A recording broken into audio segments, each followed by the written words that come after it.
নির্বাচনের জন্য সার্বিক প্রস্তুতি চলছে। সব বাহিনী তাদের প্রশিক্ষণ চালিয়ে যাচ্ছে। জানুয়ারির মধ্যে প্রশিক্ষণ শেষ হবে। উৎসবমুখর, সুষ্ঠু ও গ্রহণযোগ্য শান্তিপূর্ণ নির্বাচন আয়োজনে সব ধরনের প্রস্তুতি নেওয়া হচ্ছে। দুপুরে আইনশৃঙ্খলা সংক্রান্ত উপদেষ্টা কমিটির বৈঠক শেষে সচিবালয়ে এক ব্রিফিংয়ে এমনটা জানিয়েছেন স্বরাষ্ট্র উপদেষ্টা জাহাঙ্গীর আলম চৌধুরী।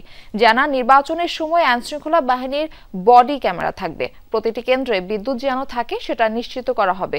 উপদেষ্টা আরো বলেন, সার্বিক প্রস্তুতি থাকলেও নির্বাচনের আগে খুন, অপরাধ বন্ধ হওয়া সম্পূর্ণ সম্ভব নয়।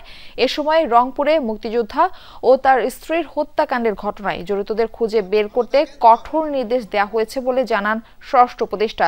জাতীয় পার্টির প্রসঙ্গে তিনি মন্তব্য করেন, সব রাজনৈতিক দল মাঠে, তবে যারা বের না হয়ে ঘরে বসে রাজনীতি করতে চায় তাদের পার্টি অফিস নিয়ে সমস্যা আছে।